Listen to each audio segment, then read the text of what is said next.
दही आहे हे जिरा फूड हे मीठ. तर चला गाईज, आज आपण बनवणार आहोत ताक. तर त्यासाठी 2 चमचे दही घ्यायचं आहे. दही ताजं आहे, घरचं, म्हशीच्या दुधाचं. खूप छान आहे दही पण.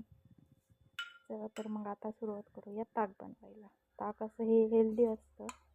आता हे आपण दही घेतलं आहे ते जरा एकजीव करून घेऊया. तर थोडंसं मिक्स करून घ्यायचं, एकजीव करून घ्यायचं. एकजीव झाल्यानंतर मग त्याच्यात आपण टाकणार आहोत जिरं पूड. तर ही जिरे पावडर आहे, तयार केली आहे. थोडीच टाकायची, पण खूप टाकायची. तर मग आता जिरं टाकणार आहे. जिरं पण मिक्स करून घेणार आहे त्यामध्ये. तर थोडंसं हलवून मिक्स करून घ्यायचं आहे. त्याच्यानंतर मीठ टाकले. तर मिक्स करून घेणार आहे.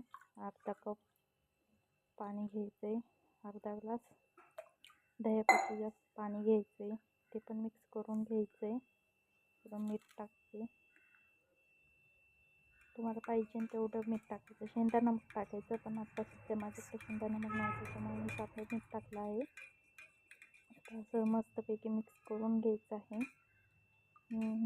मिक्स झाल्यानंतर मग त्याच्यानंतर थोडी कोथिंबीर टाकायची आहे. थोडी पुदिना टाकला आहे मी. खूप छान टेस्ट येते पुदिन्याने पण. हेल्दी असं ताक तयार झालेलं आहे. थोडं मिक्स करून घ्यायचं आहे.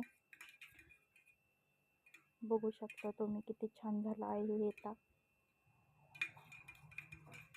ताक वेट लॉससाठी पण खूप छान उपाय आहे. बघू शकता. डन.